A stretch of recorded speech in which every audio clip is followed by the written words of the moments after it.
Bonjour à tous. Merci d'être aussi nombreux pour cet accueil de M. Grimaldi qui a bien voulu nous faire l'amitié de venir en direct des Pyrénées-Atlantiques.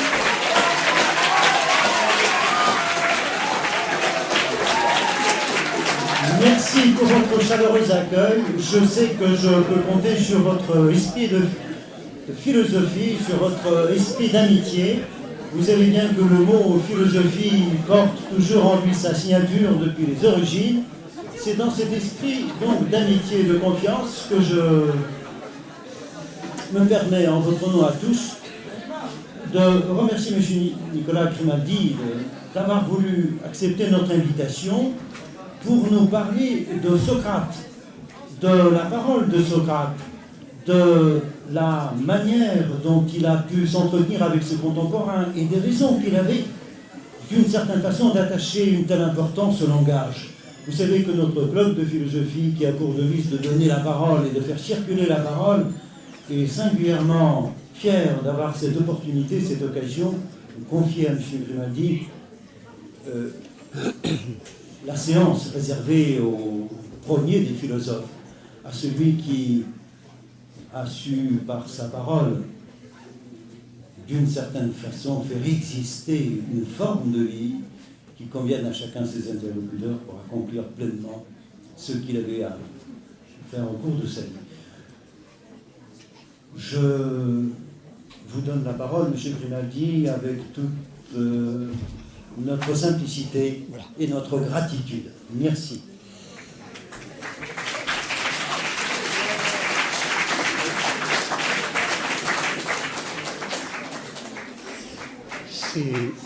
C'est en effet un mot de Platon dans la République que les philosophes mettent tous en dessus-dessous, métabalaïne.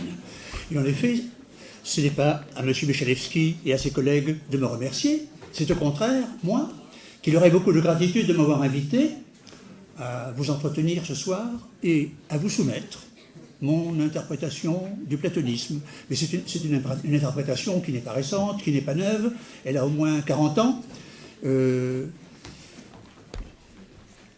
J'avais en effet toujours été surpris, ne vous cachez pas, vous êtes au contraire si admirable que tout le monde voulait priver de vous voir, que j'avais toujours été surpris que les commentateurs de Platon ne fissent pas un sort à ce mot si souvent repris dans le corpus des premiers dialogues de l'enchantement, du sortilège, de la magie socratique. Par ailleurs, j'étais bien plus frappé encore par le fait que la première philosophie de Platon me paraissait accumuler des difficultés, des contradictions qui se résolvaient uniquement, seulement à la fin du platonisme dans le Timée. Et j'avais alors tenté une lecture rétrospective du platonisme, des premières œuvres à partir des dernières. Alors, la dernière philosophie de Platon, comme nous allons avoir l'occasion de voir, est, je crois, une sorte de pessimisme. Que Socrate soit un sorcier, un ensorceleur, un mage, cela revient 20 fois dans les premiers dialogues de Platon. Pour la première fois dans le Ménon. Ménon réplique à Socrate. Je vous le dis en grec pour ceux qui sont là, pour les quelques hellénistes, mais je ne recommencerai plus. Goetheisme, car pharmateis, kai hateknoros katepadeis. Goethos, c'est le sorcier. Goetheis, tu m'as ensorcelé, tu m'as jeté un sort. Pharmateis, ce qui fait la pharmacie, le pharmacone, tu m'as drogué. Kai katepadeis, tu m'as jeté. Épodé, c'est l'ensorcellement, la parole magique, le sortilège. Tu m'as jeté un sort. Ateknos, techné, c'est le métier, ça dépasse tous les métiers, c'est prodigieux. Donc, tu m'as ensorcelé, tu m'as drogué, et de façon tout à fait prodigieuse, tu m'as paralysé. Dans le Carbide, dialogue sur la sagesse, il est répété que la plupart des mots qui affectent le corps viennent en fait de l'âme, mais, et il le dit, il le répète, 9 fois dans ce petit dialogue. L'âme ne peut être guérie que par des discours agissant comme des envoûtements, comme des sortilèges. Aïe et podai, c'est le mot qui revient sans cesse, épodai, qui signifie l'ensorcellement, le sortilège. Dans le Phédon, dialogue majeur, les incantations sont caractérisées, je cite, comme les remèdes de l'âme. C'est par des incantations qu'on peut guérir l'âme de son angoisse de la mort, la purger de ses frayeurs. Et tout à fait à la fin du dialogue, lorsque Socrate, on entend le serviteur des 11 broyer la ciguë dans son mortier. L'une des dernières paroles de Socrate, avant le coq d'Asclépios, c'est « Et puis, maintenant, bientôt, quand je ne serai plus là, eh bien, il faudra vous mettre à la recherche d'un autre sorcier, d'un autre magicien. Tsetuntas toyuton epodon. Il faudra chercher un autre magicien, un autre ensorceleur, car il n'y a rien de plus important. » Et tout à fait à la fin, voilà, Socrate, bientôt, aura fermé les yeux, Phédon est en larmes, et il dit à ses amis réunis autour de lui, « Ah, comme il nous a guéris, comme il nous a bien guéris, osse yasato. » Socrate est un guérisseur. Et il guérit comment? Uniquement par la parole. De quoi Socrate a-t-il guéri, ou a-t-il prétendu guérir ses interlocuteurs? De 2 mots. De la blessure de la négativité et d'une infirmité, parce qu'elle est originaire, qui est d'une mélancolie, qui est la mélancolie de l'inaccompli, la mélancolie de l'échec. D'abord, la blessure de la négativité. Quand on observe ce monde, on se rend compte qu'il est sans aidos. Aidos, c'est un mot grec, je ne parlerai plus grec. Aidos est le mot qui signifie l'honneur, la décence, la fierté, le point d'honneur, ce qu'on se doit à soi-même. Eh bien, le monde qu'on observe est sans aidos, il ne sait pas se tenir. Il ne paraît pas plutôt d'une façon qu'il est déjà d'une autre, il semble annoncer quelque chose qui le démente aussitôt. Ce monde, si j'ose dire, ne tient pas parole. Si je prends l'exemple qui endeuille toute l'entreprise platonicienne, le juste, l'homme le plus juste d'Athènes, celui qui rendait l'espoir à tous ceux qui l'avaient perdu, qui l'a condamné? La justice. La justice a condamné le juste. C'est emblématique de ce qu'est le monde. Tout y est contradictoire, sans dessus-dessous. Tout n'est, si on considère la vie des hommes, tout n'y est à la fois qu'apparence, simulation et parodie. Les premiers dialogues se passent, comme vous le savez mieux que personne, à interroger des gens compétents. Quand Socrate veut savoir ce que c'est que le courage, il interroge Laquès, qui est un vieux général, qui ne peut pas répondre. Quand il veut savoir ce que c'est que la rhétorique, il interroge le plus fameux des rhéteurs, Gorgias, qui ne peut pas répondre. Quand il veut savoir ce que c'est que la science, il interroge le plus brillant élève du plus brillant géomètre. Théodore lui dit, j'ai un élève fantastique, le petit Théétète. Ah bien, on va interroger Théétète. On lui dit, qu'est-ce que la science? Et Théétète se rend compte qu'il ne le sait pas. Et quand on veut savoir ce que c'est que la pitié, on interroge Eutyphron, qui est le grand prêtre, et qui tombe de contradiction en contradiction, balbutie, et finalement ne peut pas répondre. Donc, ce monde n'est constitué que d'imposteurs, de charlatans.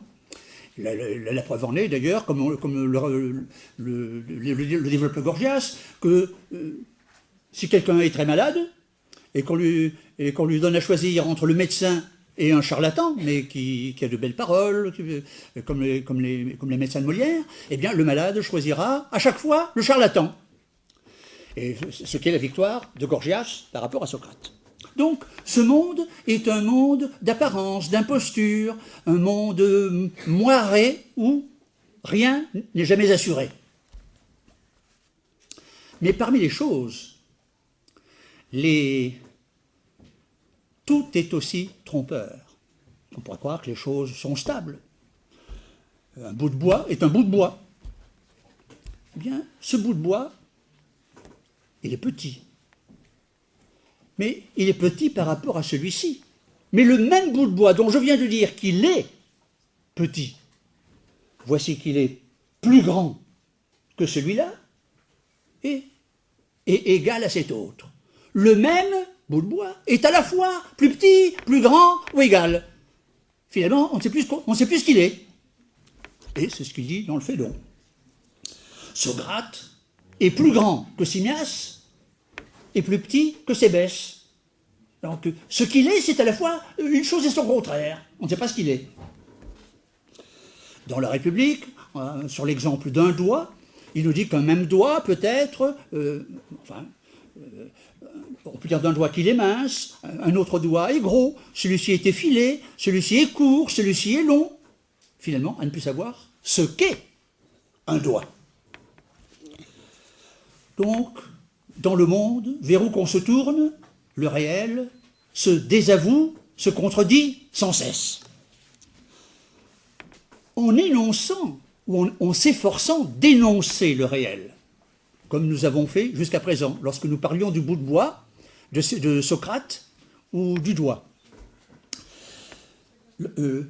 En énonçant ce qui est, le langage tombe dans la contradiction.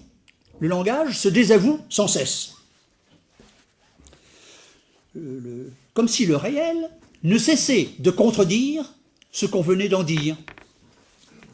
Ce que cela manifeste, le bout de bois est plus grand, il est petit, il est égal, c'est que donc l'essence, ce qu'est une chose, ou ce qui fait qu'elle est ce qu'elle est, l'essence d'une chose n'est pas dans l'existence. Et si l'essence n'est pas dans l'existence, ou il n'y a pas d'essence, ou elle est transcendante à l'existence. Par conséquent, en prenant à partir des exemples que nous venons d'évoquer, il est bien clair que dans ce monde, Héraclite et Protagoras ont raison. Tout ce qu'ils disent est en effet tout à fait conforme à tout ce que nous expérimentons, à tout ce que nous voyons, à tout ce que nous observons. Par conséquent, le sensualisme, le relativisme sont la vérité même de ce monde, sont la vérité de la caverne. Dans le monde de la caverne, il est juste, il est exact, il est rigoureux, il est conforme de dire que Henmen katoto hudanestine, rien n'est un, et rien n'existe en soi. Que, par conséquent, puisqu'une même chose est ceci, cela, une même chose est son contraire, la notion d'être est, de toutes les façons, pentacotène, à rejeter, à exclure, à proscrire. Il ne faut pas employer le mot être. Car, topan, qui nécessitine, tout est mouvement, tout fuit, tout change, tout. Par conséquent, et toutes ces citations sont toutes tirées du Théétète, bien sûr, comme vous l'avez reconnu. Par conséquent, en toute rigueur, orthos, en toute rigueur, on ne peut rien nommer. Ce monde est donc inqualifiable, ce monde est innommable. Or, ce qui rend ce monde innommable, inénarrable, c'est qu'il est miné par la négativité, par la contradiction. De sorte que ce monde met le langage en déroute. Il disqualifie tout ce qu'on pourrait prétendre en dire. Du même coup, si nous ne pouvons rien qualifier ni nommer, si on ne peut plus parler de ce monde, cela rend manifeste que nous y sommes des étrangers, nous y sommes, ce monde n'est pas le nôtre, nous y sommes des voyageurs, mais nous ne sommes pas d'ici. Ce qui fait que la blessure de la négativité ouvre la blessure de l'exil, la blessure de l'étrangeté, la blessure de l'incommunicabilité. Je ne peux rien dire de ce monde et il ne me dit rien. Par conséquent, voici la conclusion la plus claire que nous pouvons en tirer. Le langage que nous parlons, ce langage qui parle en termes d'être, qui dit qu'une chose est ceci ou cela, notre langage n'est pas celui du monde. Ce langage est inapproprié au monde.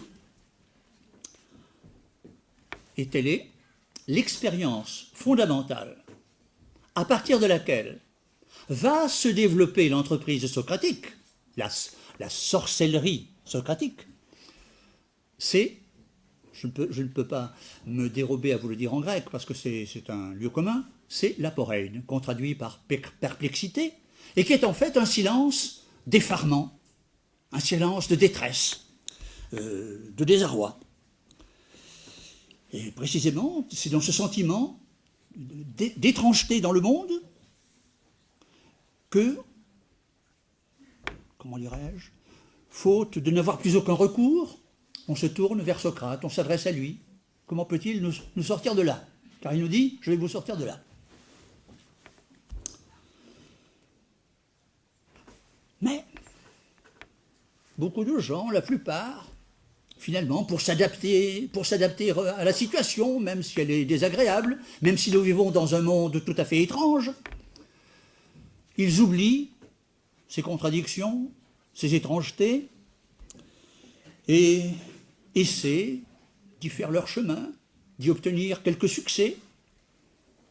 Ceux-là, ceux qui ne sentent pas les contradictions du monde, ceux qui ne sentent pas que tout ce que nous disons est contredit par ce que nous observons, alors ce sont ceux-là qui pavanent de leur savoir, qui se glorifient de leur succès, et c'est à ceux-là que va s'adresser l'ironie socratique. L'ironie socratique, l'ironie qui signifie à la fois un questionnement, mais le questionnement où on fait semblant de ne pas savoir ce sur quoi on interroge. L'ironie, chez Socrate, a donc pour fonction de faire éprouver à ceux qui ne la sentent pas la contradiction qui les mine, la négativité dont ils sont blessés, mais dont ils ne souffrent pas. Donc l'ironie a pour fonction de provoquer la faillite du langage chez ceux qui en sont les professionnels, de dénoncer la doxa. Je regrette de ne pas avoir un tableau noir, comme dans le temps.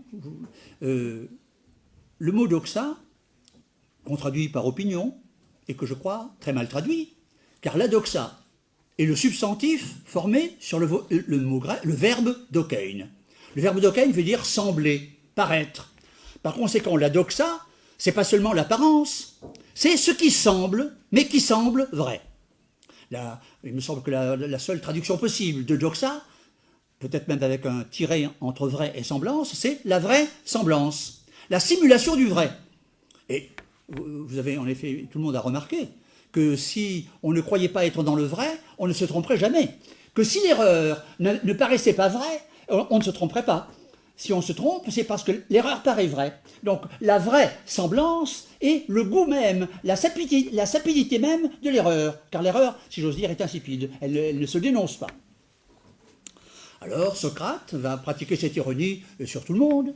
Mais, par exemple, sur Hippias. Hippias, célèbre sophiste, célèbre orateur, tout autant que Gorgias, il interroge sur le beau. « Oh, Socrate, le beau. Non, tu me poses des questions trop simples.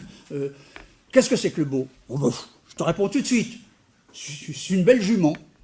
Ou, si tu veux, une belle lyre. » Non. Il dit, c'est une belle jeune fille. Et Socrate lui rétorque, mais alors, une belle lyre ou une belle jument, qu'est-ce qui fait sa beauté? Bon, je ne te disputerai pas là-dessus. Ce qui est beau, c'est ce qui est en or. Mais une cuillère, ce qui fait que c'est une belle cuillère, c'est qu'elle ne brûle pas. Et si on la trouve dans l'huile bouillante, une cuillère en or, on ne la touchera plus. Eh bien, ou bien, qu'est-ce qui fait? Alors, c'est pas ce qui est en or, c'est ce qui est précieux, répond Hippias. Mais l'Athéna chryséléphantine, l'Athéna sculptée par Phidias, Ne dit-on pas que ce qui fait qu'elle est si belle, c'est qu'elle est en ivoire? Oui. Mais alors, c'est précisément le beau, c'est précisément la convenance. Mais si c'est ce qui convient, et c'est ce qui paraît, ça nous paraît beau, ou bien ce qui convient, c'est ce qui est vraiment. Alors, Hippias répond, non, ce qui est beau, c'est ce qui est avantageux. Alors, ce qui est avantageux, est-ce qu'il est beau parce que, étant avantageux, il est bon? Mais alors, si le beau est beau à cause du bon, est-ce que le beau est cause du bon, ou bien c'est le bon qui est cause du beau? Alors, si on les sépare, alors le bien n'est pas beau, le beau n'est pas bien. Et voici, comme chaque fois, on se sépare, mais on n'a pas pu définir. Mais Hippias, qui croyait tout savoir, sait qu'il ne sait pas. L'ironie socratique lui a fait découvrir de réponse en réponse que chacune contredisait la précédente. De contradiction en contradiction, il a été acculé à une sorte de silence, de stupeur. Nous avons donc deux expériences qui, toutes les deux, nous font éprouver la blessure de la négativité. L'une, c'est cette sorte d'amphibolie, comment dirais-je, le fait qu'une même chose, comme le bout de bois qui est à la fois grand et égal. Platon a un mot, il dit epamphotérizein, c'est l'amphibie, uterque. Le fait qu'une chose est à la fois ceci et cela. Une même chose et son contraire. Donc c'est l'amphibolie du réel qui rend le réel contradictoire, qui le rend, comment dirais-je, qui nous le rend étrange. Et d'autre part, l'ironie, qui, de contradiction en contradiction, conduit l'interlocuteur de Socrate à ne plus pouvoir parler. Donc,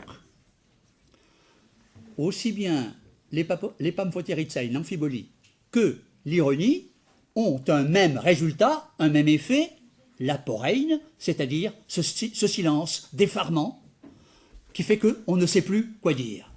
Le langage est, comment dirais-je, c'est la déroute du langage. Voici en quoi consiste cette blessure de la négativité dont Socrate va entreprendre de nous guérir. Le deuxième des mots dont il entreprend de nous guérir, c'est ce que j'appelais la mélancolie de l'inaccompli. C'est que tout dans ce monde est décevant. Une chose qui est... Il est banal, tous les amoureux d'Alcibiade, entre tous les amoureux d'Alcibiade, Socrate lui dit « Moi seul t'aime, Alcibiade. » Oh ben, ça alors, personne n'est aussi peu assidu que toi, alors que tout le monde m'entoure, me fait des cadeaux, m'adresse des compliments. Tu t'écartes, tu ne t'adresses à moi que lorsque je viens te trouver. Vraiment, il n'y a pas d'amoureux moins empressé que toi. Et Socrate lui répond, mais ce n'est pas toi qu'ils aiment, c'est ta beauté. Et ta beauté passera en même temps que ta jeunesse. Par conséquent, il en est ainsi dans le monde. De même que la jeunesse deviendra la vieillesse, de même qu'il n'y a rien de si beau qui ne devienne laid, il n'y a rien qu'on recherche qui ne se révèle décevant. Même le tyran, celui qui peut tout, n'obtient jamais ce qu'il désire. C'est ce que un cagneux pourrait-il me dire, si vous souhaitez, que je vous indique les références ou non? Non, bien. Le tyran peut tout ce qu'il veut, et il n'obtient jamais ce qu'il désire. En effet, plus le tyran acquiert de territoire, plus il possède, moins il a donc le moyen d'obtenir. Donc, plus il possède, plus il désire. Plus il désire, moins il est heureux. En même temps, le tyran croit que, parce que tout le monde le craint, il n'aurait rien à craindre, et c'est le contraire qui se produit. Précisément parce que tout le monde le craint, il a tout à craindre de tout le monde. Si l'on considère le plaisir, rien qui semble plus agréable, rien qui soit plus décevant. En effet, comme le dit le Gorgias, le désir est comme un tonneau percé. On n'en finit jamais de le remplir, on n'obtient jamais la plénitude du plaisir.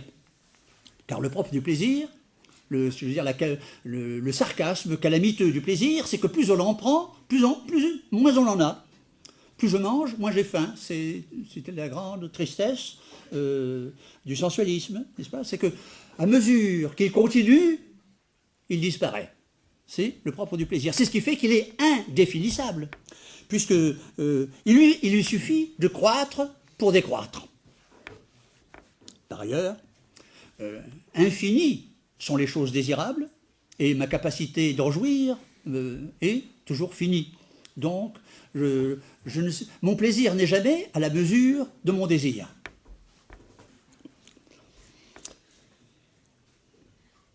Il y a encore une autre cause de déception chez Platon, encore que Platon est toujours décrit, et Aristote à la suite, Platon est toujours décrit le désir sur le modèle du besoin, sur le modèle de la faim ou de la soif. Or, quand il s'agit du besoin, de la faim ou de la soif, il est vrai que la faim désire ne plus avoir faim, la soif ne plus avoir soif, d'où Platon conclut que le désire ne plus désirer. Le propre du désir, croit-il, est de désirer sa propre mort. Le désir est contradictoire, porte en lui sa propre contradiction. Mais vous voyez bien que si le désir, je fais une parenthèse, que si le désir désire sa propre mort, si le désir désire ne plus désirer, ce qu'il désire, en fait, c'est ce pourquoi plus rien ne serait donc à venir. Ce qu'il désire, c'est qu'il n'y ait plus de temps, d'en avoir fini avec le temps. Ce qu'il désire, c'est l'éternité. Mais, en fait, les choses ne sont pas ainsi, car le désir n'est pas réductible au besoin, car lorsqu'on ne sait plus quoi désirer, ou lorsqu'on n'a plus rien à désirer, l'ennui, qui est la douleur de n'avoir rien à désirer, consiste à désirer. Enfin, chez Platon, même l'amour est décevant, car l'amour n'est qu'un quiproquo. Il nous l'explique très bien dans le Phèdre, dans le mythe du Phèdre, où toutes les âmes, dans le monde, dans le topos superoranios, dans le lieu au-delà du ciel, a parcouru le monde des idées, et toutes les âmes, en conduisant leur attelage un peu instable, ont plus ou moins contemplé les idées qui resplendissaient dans le lieu au-delà du ciel. Mais les âmes qui sont toujours, comment dirais-je, penchées sur le cheval noir, le cheval rétif, le cheval intempérant, n'ont pas le temps de regarder le paysage, donc elles n'ont vu que très peu d'idées. Les autres, celles qui sont les âmes tempérantes, dont l'attelage se conduit tout seul, ont pu contempler les idées tout leur sou. Je m'interromps une seconde pour faire une parenthèse, c'est ce qui explique pourquoi certaines âmes, parce qu'elles ont vu beaucoup d'idées, sont capables d'une très vaste réminiscence et sont par conséquent capables de beaucoup de vérité. Donc les âmes originairement tempérantes sont celles qui sont seules capables de vérité, étant seules capables de réminiscence. Mais les âmes intempérantes, toujours occupées, toujours affairées à dresser le cheval de l'hubris, eh bien, ont vu très peu d'idées, mais entre toutes les idées, il y en a une qu'elles n'ont pas pu ne pas voir. C'est l'idée la plus resplendissante de toutes, tellement elle est si resplendissante qu'elle en est presque aveuglante, et que même ceux qui n'ont rien vu l'ont vue, c'est la beauté. Ce qui fait que tout le monde se souvient de la beauté, même ceux qui ne se souviennent de rien. Ce qui fait que tout le monde est capable d'amour, même quand on n'est pas capable de vérité. Ce qui nous explique chez Platon pourquoi l'amour est la philosophie du pauvre. Tout le monde n'est pas capable de vérité, mais tout le monde est capable d'amour. parce que tout le monde se rappelle la beauté. Mais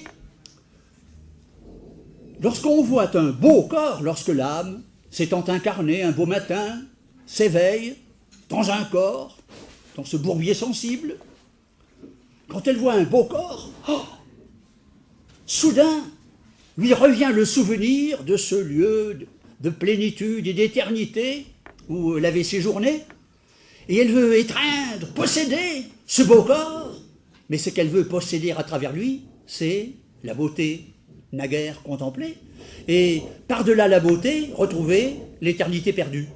Donc, ce qu'on aime dans une personne, ce n'est pas elle, mais sa beauté, et à travers la beauté, l'éternité dont elle est en quelque sorte l'emblème.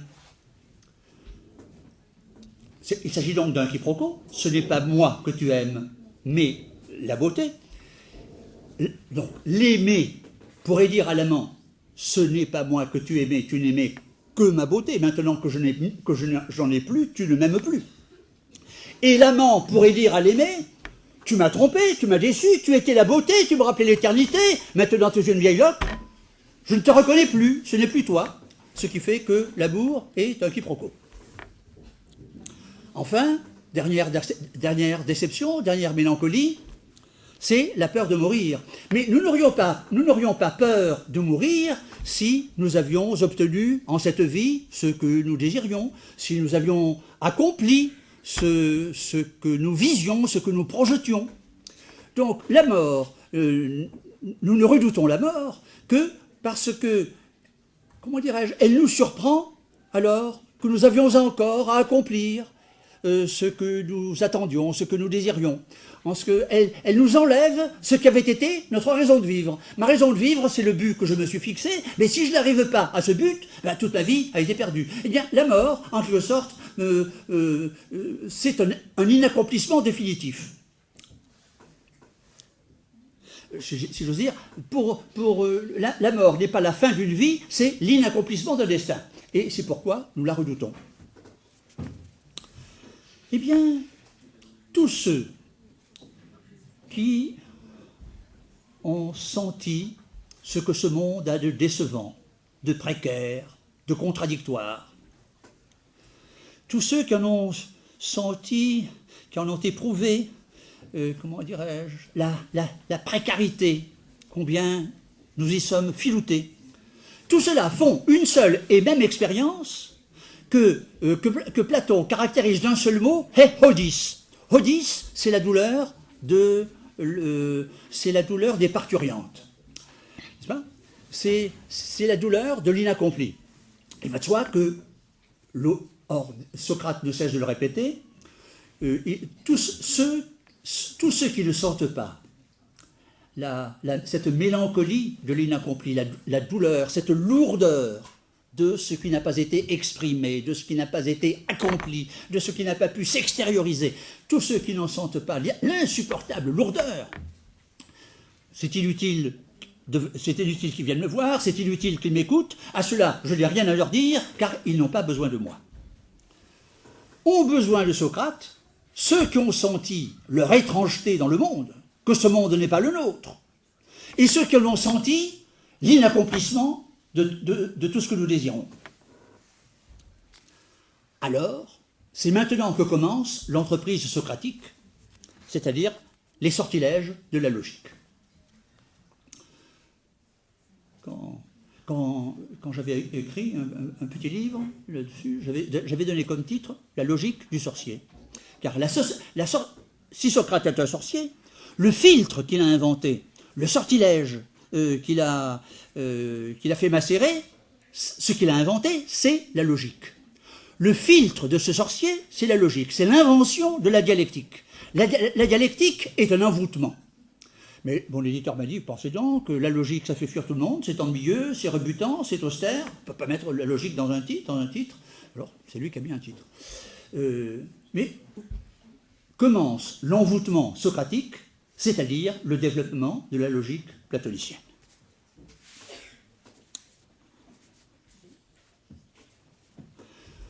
Pour délivrer les âmes en peine, les âmes lourdes de désirs ou d'attentes inaccomplis, Socrate va exercer sa maïotique. De même qu'avec les parturientes, il va s'agir d'extérioriser ce qui est intérieur. Comment dirais-je? Il va s'agir d'objectiver ce qui est enfermé dans la douleur de la subjectivité. Donc il va accoucher les âmes. Et pour cela, dit-il, il va discerner les pensées viables des pensées avortées.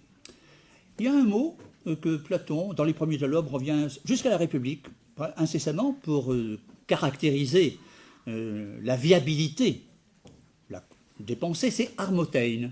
Une pensée est viable lorsqu'elle est harmonique. Les diverses idées ne s'y contredisent pas, n'y sont pas dissonantes, n'y sont pas incohérentes. Or, une pensée viable, ne portant en elle aucune inharmonie, aucune contradiction, est une pensée, par conséquent, immortelle. Elle est dans l'éternité.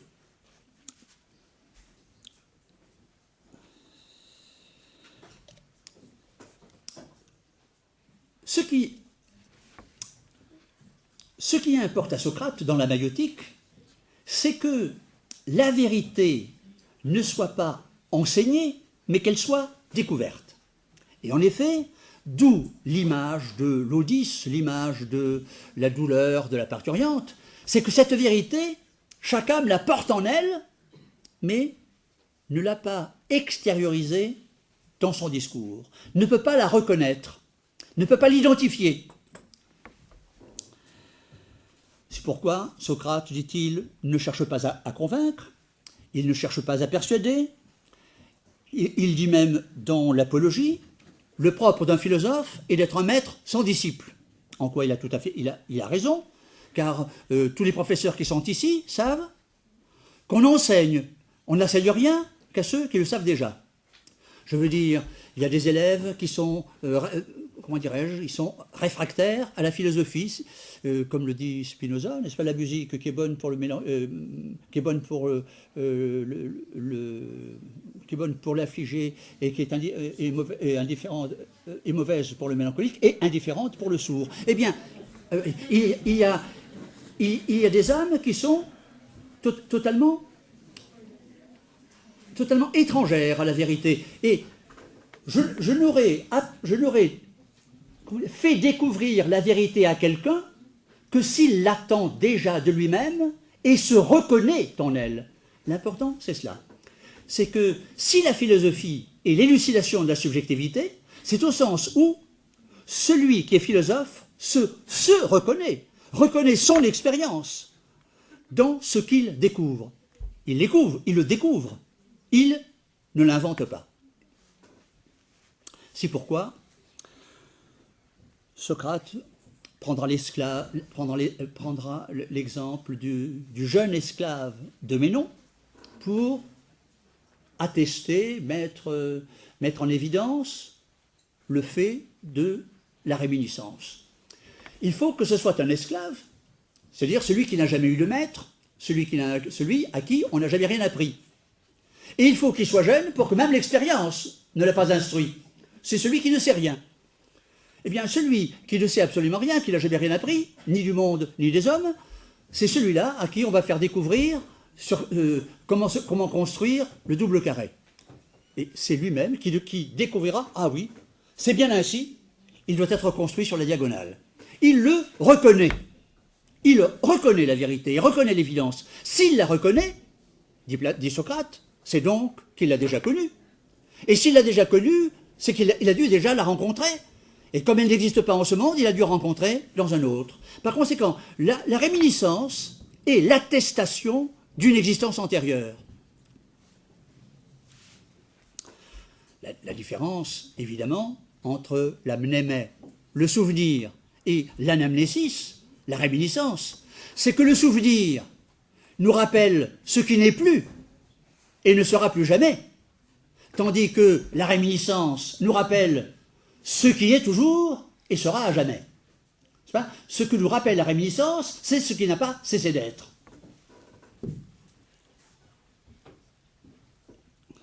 Par conséquent, si les âmes sont capables de réminiscence, c'est parce qu'elles ont vu autrefois la vérité, et si elles l'ont vu autrefois, ce fut en un autre monde. Par conséquent, comme ce corps est mortel, les âmes ont dû vivre dans une existence antérieure, indépendamment de leur corps. C'est précisément cette existence antérieure qui fait l'inégalité entre les hommes. Vous vous rappelez la fin du mythe du Phèdre, du mythe de la flagellée, ces âmes qui tombent, qui s'incarnent. Eh bien, selon qu'elles furent plus ou moins tempérantes, elles ont plus ou moins contemplé d'idées, elles sont donc plus ou moins capables de réminiscence, et sont donc plus ou moins capables de vérité. De sorte que les unes ne pourront être que gymnastes, ou sophistes, ou guerriers, etc. Mais j'insiste sur ce fait, permettez-moi une toute petite parenthèse. J'insiste sur ce fait que les âmes ne sont capables de vérité que selon qu'elles sont, ou qu'elles furent, originairement plus ou moins tempérantes. C'est-à-dire selon qu'elles étaient plus ou moins... Le cheval noir était plus ou moins docile et leur laissait le loisir de contempler le paysage des idées.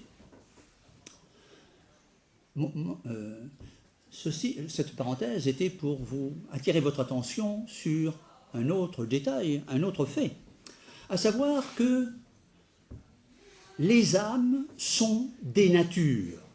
Et c'est pourquoi on ne change pas une âme. Rappelez-vous le mythe d'Air à la fin de la République. Après avoir expié, etc., les âmes sont convoquées devant un héros qui leur fait choisir leur destin. Elles vont donc recommencer une nouvelle vie. Agamemnon, le roi des rois, choisit d'être aigle, c'est-à-dire l'oiseau qui vole le plus haut que tous les autres. Ajax, le combattant intrépide, choisit d'être lion, c'est-à-dire de recommencer la même existence, mais sous une autre forme. Thersites, qui a fait le singe tout au long de l'Iliade, choisit d'être singe. Il se choisit lui-même, une fois de plus. Orphée choisit d'être cygne, à cause du chant du cygne. Seul Ulysse, il y en a deux qui choisissent autre chose, qui se dévoient. Ulysse, qui choisit le dernier, et qui trouve un petit lot, un destin de laboureur effacé,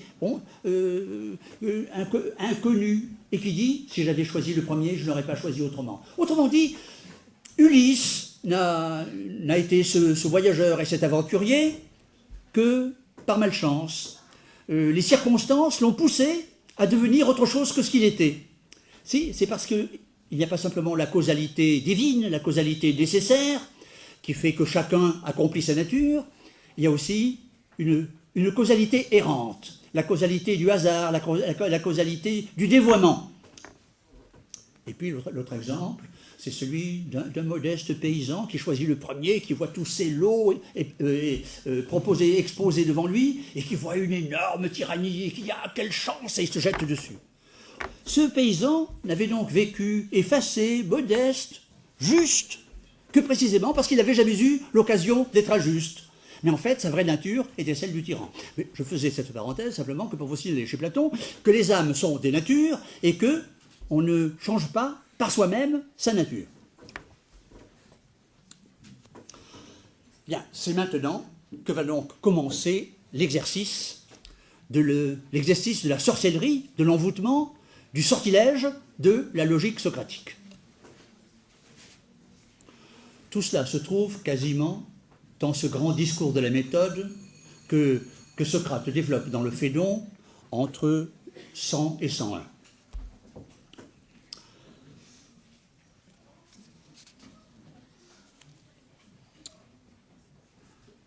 le filtre socratique, la potion magique, c'est d'avoir posé le langage comme unique recours. Pour savoir ce qu'il en est de la vérité, il ne s'agit pas d'observer, d'expérimenter, de consulter, de s'informer. Il suffit de savoir ce qu'on dit, d'ausculter le langage. Le langage porte en lui-même sa vérité. Le langage est habité par la vérité.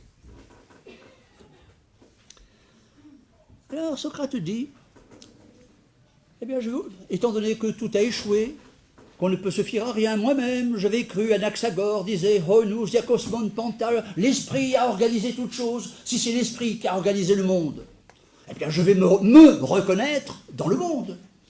Le monde sera en quelque sorte, l'ontologie sera un sosie de la logique. L'existence est un miroir de l'esprit.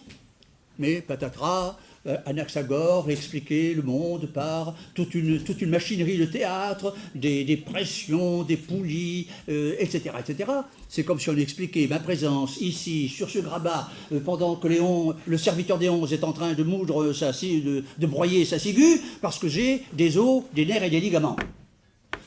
Si je suis ici, c'est tout simplement parce qu'il m'a semblé qu'il était le meilleur pour Socrate de ne pas se dérober à la justice des lois. Et le meilleur, c'est ce qui m'inspire, c'est l'idée de ce qui me paraît le bien. Eh bien, c'est pourquoi Socrate s'en remet au langage. Et il va poser comme méthode, cette méthode qu'il appelle, qu'on peut appeler la méthode symphonique. Je prends l'idée la plus simple, la plus élémentaire, la plus fondamentale, celle qu'on ne peut pas ne pas connaître dès qu'on la considère. La plus simple. Et ensuite, je pose comme vrai tout ce qui subphoneille, tout ce qui consonne avec elle. Donc, je pose une notion, la notion la plus simple, la notion principielle, la notion fondamentale, sur laquelle tous sont d'accord et sur laquelle nul ne peut se méprendre, et je pose que tout ce qui n'est pas contradictoire avec elle, tout ce qui est consonant, tout ce qui n'est pas dissonant, tout ce qui est harmonique, je le pose comme également vrai. Appliquons la méthode symphonique. Quelle est la notion la plus simple? Celle que tout énoncé requiert, que la moindre observation suppose, c'est la notion d'être. Tout le monde comprend ce que veut dire être. Une fois qu'on a posé l'être, tout ce qui est dissonant avec l'être doit être écarté, et tout ce qui est consonant, tout ce qu'il postule, tout ce qu'il implique, tout ce qu'il appelle, doit être posé après lui. Qu'y a-t-il qui soit plus dissonant de l'être que le non-être? Donc, ce qui n'est plus est dissonant de l'être, ce qui n'est pas encore dissonne avec l'être, donc, et ce qui échappe, ou comment dirais-je, oui, ce qui échappe à tout passé comme à tout avenir, est seulement ce qui est éternel. Il n'y a pas plus d'être du passé que de passé de l'être, il n'y a d'être que de l'éternité.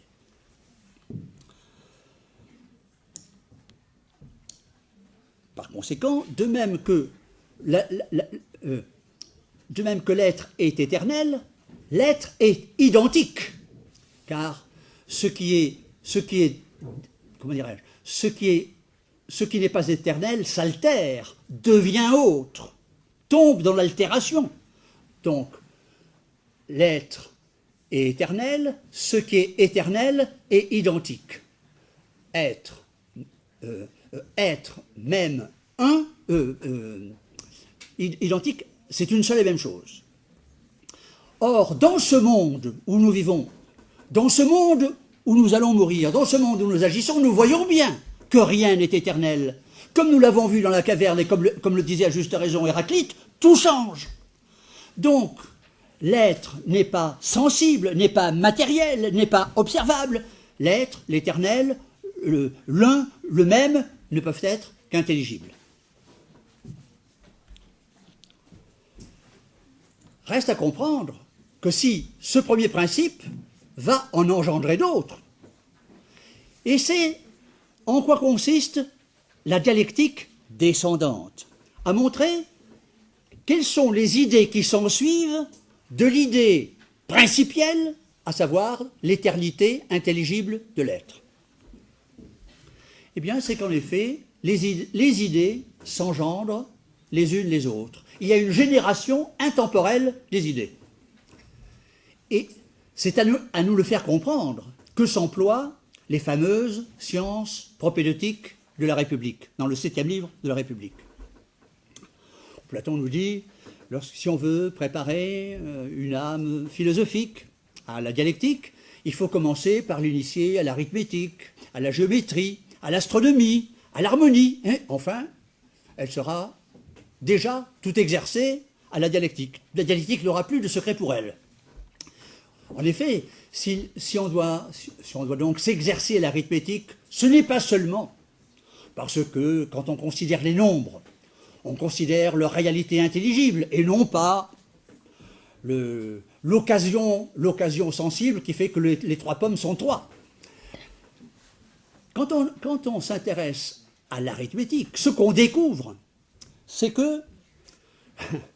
oui, c'est un métier dangereux.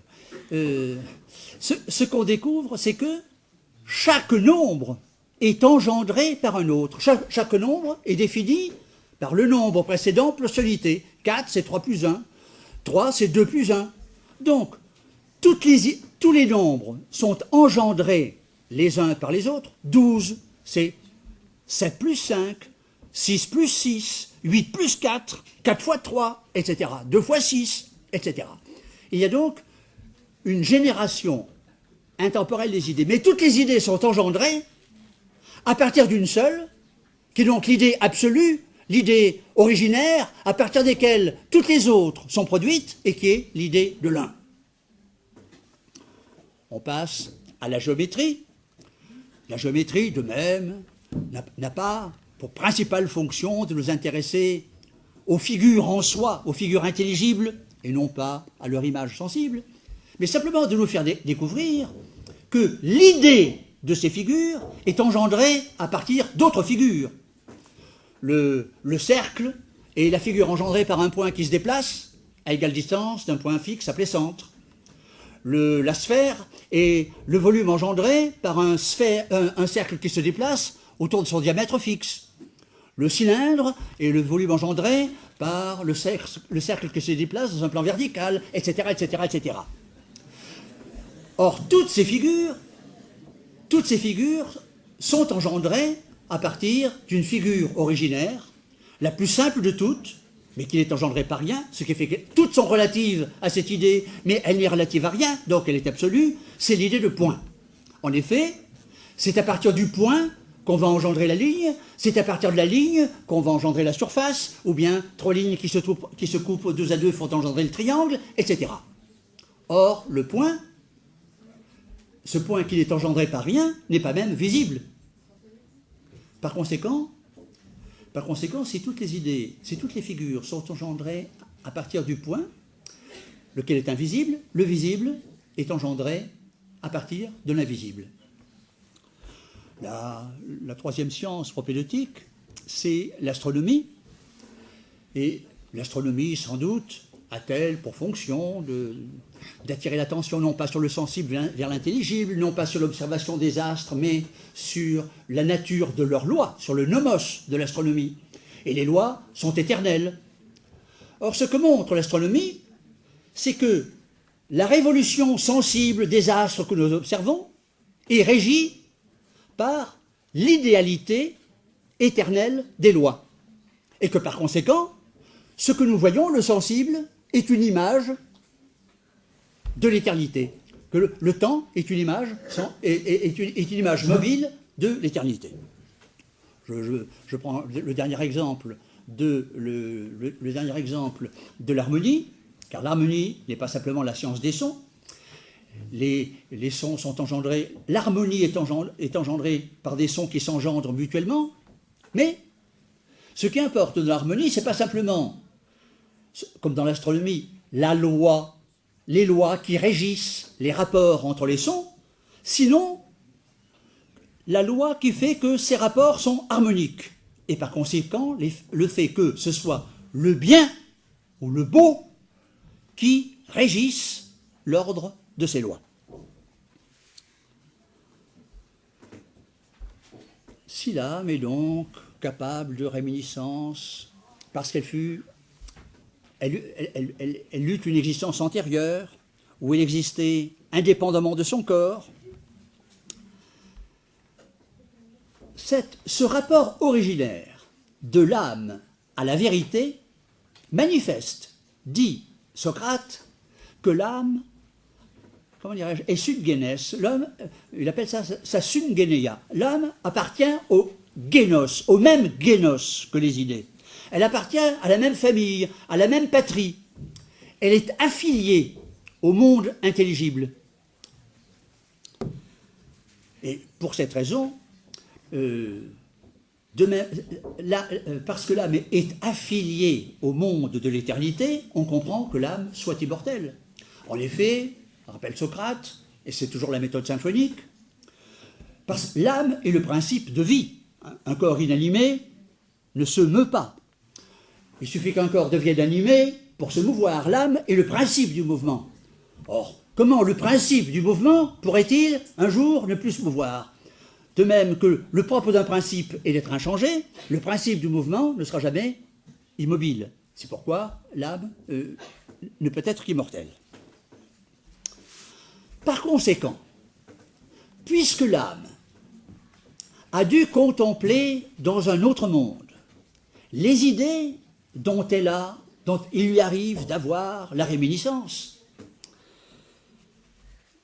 l'âme ne peut exister dans un corps, l'âme ne peut être tombée dans le devenir que par une sorte d'accident, par une sorte de mésaventure. Et c'est ce qu'explique le mythe du Phèdre.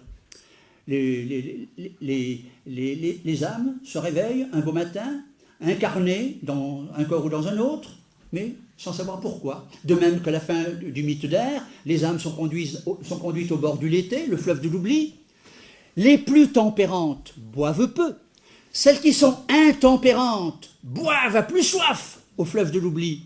Et ce sont ces âmes intempérantes qui, devenues oublieuses, seront devenues incapables de réminiscence.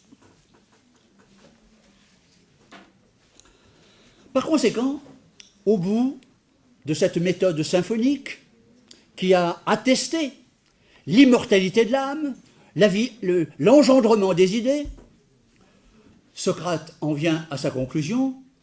Par conséquent, de même que nous avons dû vivre dans une existence antérieure, de même, l'âme est-elle appelée à une existence ultérieure, au-delà de la mort. Comme notre âme a pu vivre sans le corps, elle vivra bien encore après. Et c'est pourquoi, dans le Gorgias, il cite le fameux vers d'Euripide que vous connaissez, qui sait si vivre n'est pas mourir, vivre ici n'est pas mourir, et si mourir, tout au contraire, n'est pas vivre. Voilà le grand chambardement, la révolution, le sortilège socratique. La vie apparaît maintenant comme une sorte de petite mort, et la mort comme l'initiation à la véritable vie. De là, à la fin du Phédon, à la fin du Gorgias, à la fin de la République, tous ces mythes de la félicité et de l'expiation qui nous annoncent que, à la mort, les âmes sont appelées à une autre destinée où elles expireront les maux qu'elles ont causés et où elles seront récompensées à satiété dans la plénitude et l'éternité de leurs vertus. C'est en quoi consiste la révolution, comment dirais-je, le sortilège socratique consiste dans cette première révolution copernicienne. Je suis sûr, sans doute mes collègues en connaissent-ils davantage, mais je connais au moins 3 révolutions coperniciennes. Une est très célèbre, c'est celle de Kant. Avant Kant, il y a celle de la Mathesis Universalis, chez Descartes. Et avant Descartes, il y a celle de la philosophie platonicienne, le fameux métabaleid, le sans dessus-dessous, où on considère le grand sortilège socratique. C'est celui qui a renversé l'usage du langage. Au lieu que le langage se fasse le satellite du réel observé, et que lors le langage s'emploie à dire ce qui est, on va considérer à l'inverse que le réel est le satellite du langage, et que le langage fait être ce qu'il dit. Donc le langage n'est pas ce qui se conforme à ce qu'il énonce, il est ce qui, comment dirais-je, ce qui fonde sa propre structure, n'est-ce pas? Le langage fait être ce qu'il dit. Le langage ne dit pas le vrai, il le fait être. Pardon, je devrais lire autrement. Le langage, n'est-ce pas, n'énonce pas le vrai, il fait être la vérité. Et c'est en quoi consiste ce renversement, ce chamboulement, cette révolution. Platon accumule les mots du chambardement, du Sanshutsu, à la fois dans le Théétète et dans le 7e livre de la République. Le langage, quand le langage prétend dire ce qui est, le langage est évocatoire. Comme quand je me rappelle, Socrate est plus grand que Sébès. Quand j'avais vu, en effet, Socrate était plus grand que Sébès. Donc le langage est évocatoire. Si je vous raconte l'histoire de Napoléon, j'évoque Napoléon. Eh bien, lorsque le langage évocatoire se fait le satellite du réel, nous avons vu qu'il ne cesse de tomber dans la contradiction et qu'il est réduit à rien. Il est réduit au néant, à cette stupeur du désarroi. Inversement, lorsque le langage fait être ce qu'il dit, le langage est incantatoire. C'est l'épodé. C'est l'efficacité de la parole. C'est la définition d'ailleurs que Lévi-Strauss donnait de la magie. La magie, disait-il, est l'efficacité de la parole. Elle fait être ce qu'elle dit. Et alors, le réel est un satellite du langage. Platon nous le donne à comprendre de façon manifeste, explicite, dans un passage très fameux de la lettre 7 aux amis de Don de Syracuse, où il énonce les différents genres de connaissances. Et il nous dit, la connaissance commence par le mot, honoma, cercle. Quand je prononce le mot cercle, j'appelle à comparaître ce qui répond à ce nom. Du même coup, j'appelle à se distinguer de l'indifférenciation, ce qui correspond à ce mot. Alors, il faudra en donner une définition. Ho logos. Qu'est-ce qu'on appelle cercle? Qu'est-ce qu'on l'égaye? Quand est-ce qu'on dit de quelque chose que c'est un cercle? Eh bien, la définition, c'est la figure engendrée par un point qui se déplace à égale distance d'un point fixe appelé centre. C'est la définition. À partir de maintenant, je pourrais produire le cercle. Car vous aurez remarqué que cette définition est une définition génétique, comme disent les mathématiciens. Elle nous procure tous les ingrédients, le mode d'emploi pour produire un cercle. Un point qui se déplace à égale distance d'un point fixe appelé centre. À partir de quoi je vais pouvoir produire l'image d'un cercle. Et je le fais au tableau. Du même coup, je découvre que le visible est une image de l'invisible, que le sensible est une image de l'intelligible, et que par conséquent, que le temps est une image de l'éternité. Après quoi, quatrième degré de connaissance, c'est épistémè, la science.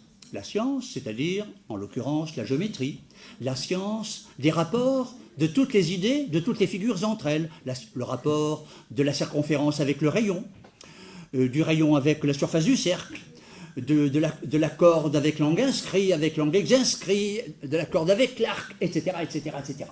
Tous les rapports des idées entre elles. Mais le plus, comment dirais-je, le plus saisissant, ce qui suscite la perplexité, c'est qu'il y a un 5e degré de connaissance, et qui est après la science. La science n'est que l'avant-dernier des degrés de la science. Le dernier degré de connaissance, c'est, dit Platon, l'objet lui-même, le cercle lui-même, l'objet connu lui-même. Lorsqu'il s'agit du cercle, c'est peut-être difficile à comprendre. Mais lorsqu'il s'agit de l'amour, ou lorsqu'il s'agit de la justice, ou lorsqu'il s'agit de la véracité, on comprend que le suprême degré de connaissance est par-delà la science, au sens où une science qui n'est encore que théorique n'est pas encore accomplie. La véritable science, la véritable connaissance est celle par laquelle le sujet devient l'objet qu'il contemple. Je connais véritablement la justice lorsque je suis devenu incapable de justice. Je connais véritablement la véracité lorsque je suis devenu incapable de mensonge. N'est-ce pas? Lorsque le même ne peut comprendre que le même. Je deviens ce que je comprends.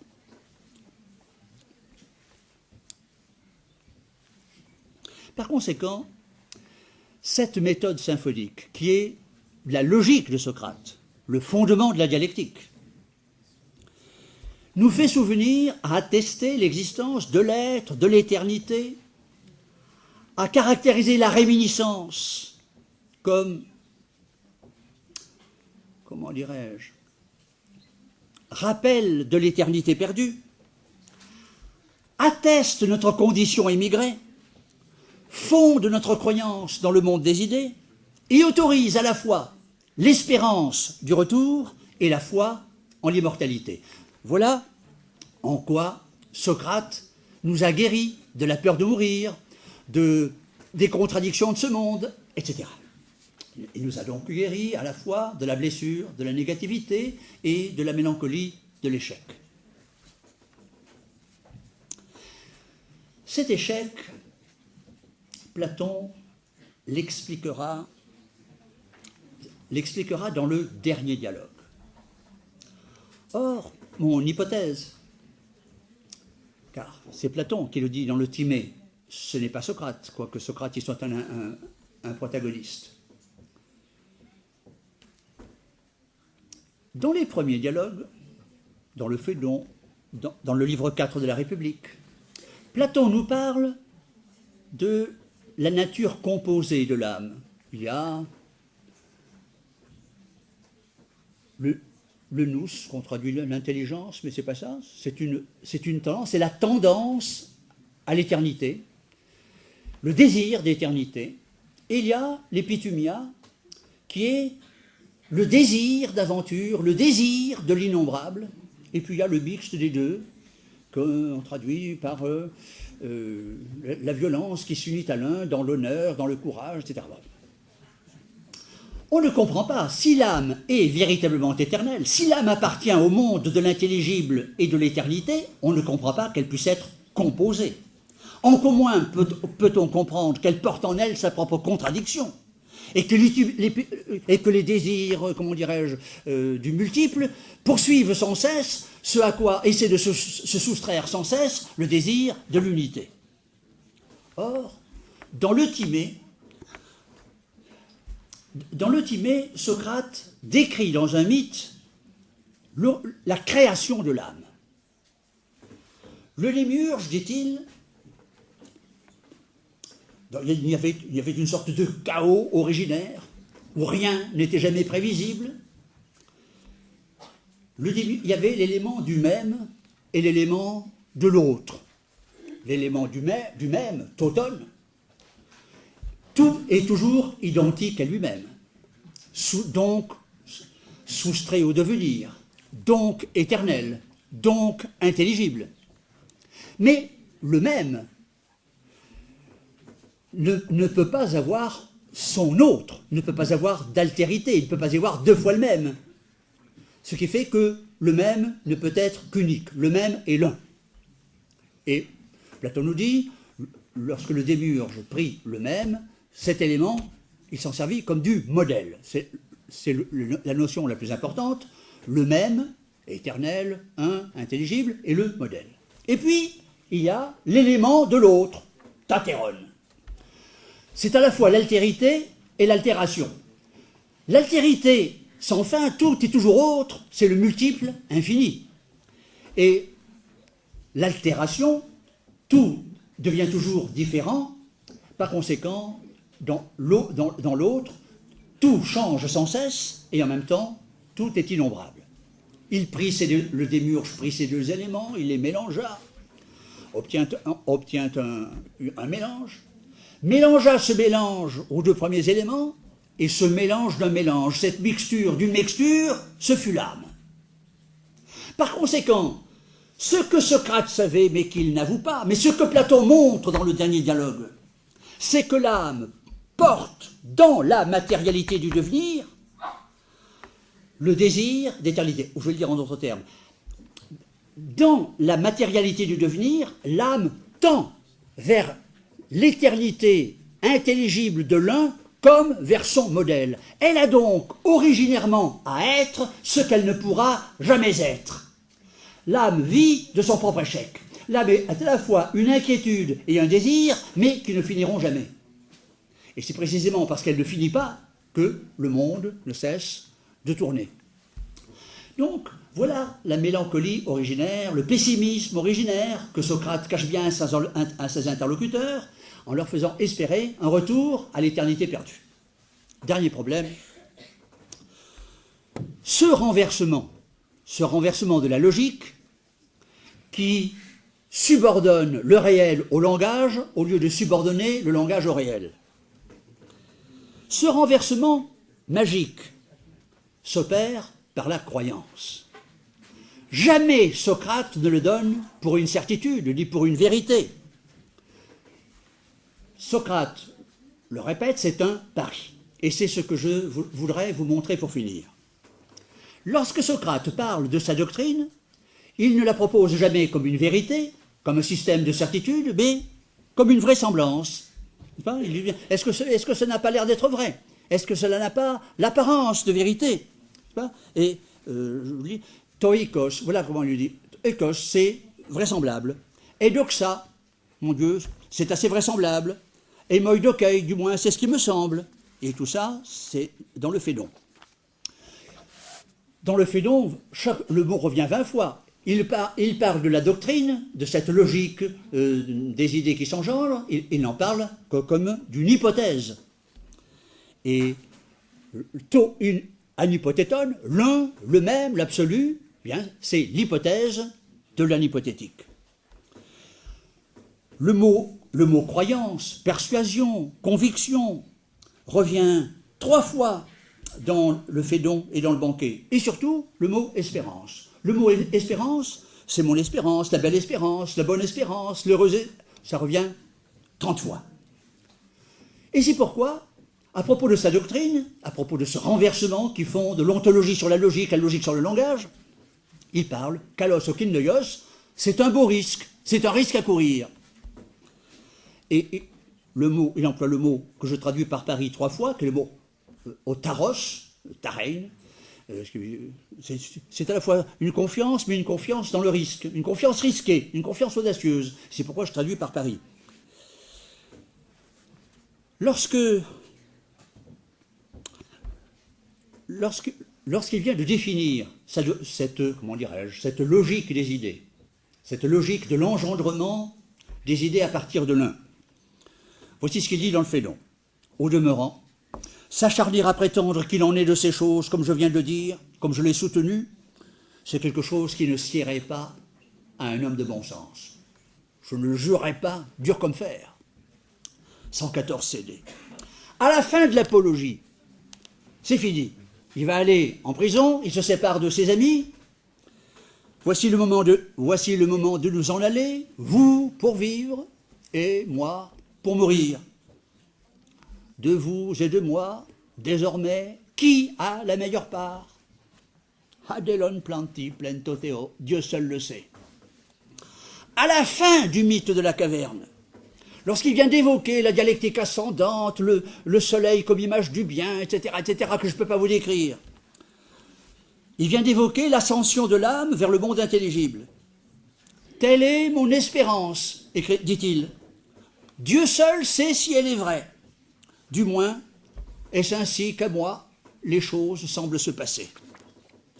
Car il s'agit d'une alternative. Et cette alternative, il l'énonce par 3 fois. Ou bien, ou bien. Ou bien, il n'y a que devenir, désordre et précarité. Nos attentes seront presque toujours trompées et nos désirs déçus. Ou bien, une autre vie nous attend par-delà la mort, où tout n'est qu'ordre et beauté, plénitude et vérité. Et dans l'apologie, que de raisons pour espérer la mort comme un bien. Ou bien, celui qui est mort n'est plus rien et ne sent plus rien, ou bien, la mort est un départ. Dans le Phédon, ou bien, nous ne connaîtrons jamais la vérité, ou bien, ce sera par-delà la mort, lorsque notre âme sera délivrée du corps. Et dans le Phédon, mon but n'est pas de convaincre mes auditeurs de la vérité de ce que je dis, mais d'examiner s'il peut en être ainsi. Et voici mon calcul, le guide sommeil. Et regardez comme j'y gagne. Donc c'est le pari. Hein.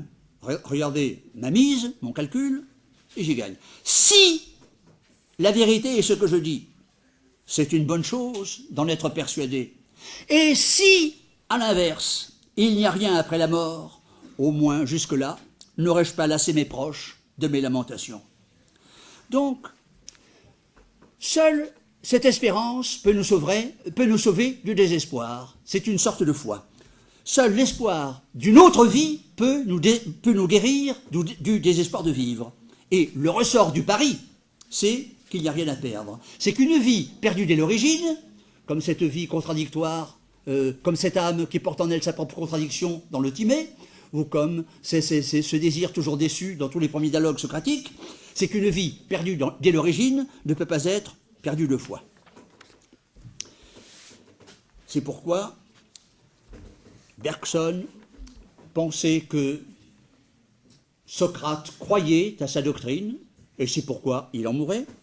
À l'inverse, Nietzsche était, comme moi, plus dubitatif, et écrivait « Socrate, ce magicien, ce sorcier, nous a envoûtés du plus grand mensonge qui fut pour nous consoler, la vérité comme promesse d'éternité. » À la fin de l'introduction à l'origine de la tragédie, il écrit « L'idéal de la science et de la vérité ne fut-il pas qu'une illusion, un sortilège, pour nous guérir du pessimisme, un ingénieux stratagème pour nous cacher la vérité, ô Socrate, mystérieux ironiste, était-ce là ton ironie, était-ce là ton secret ?» Je vous remercie.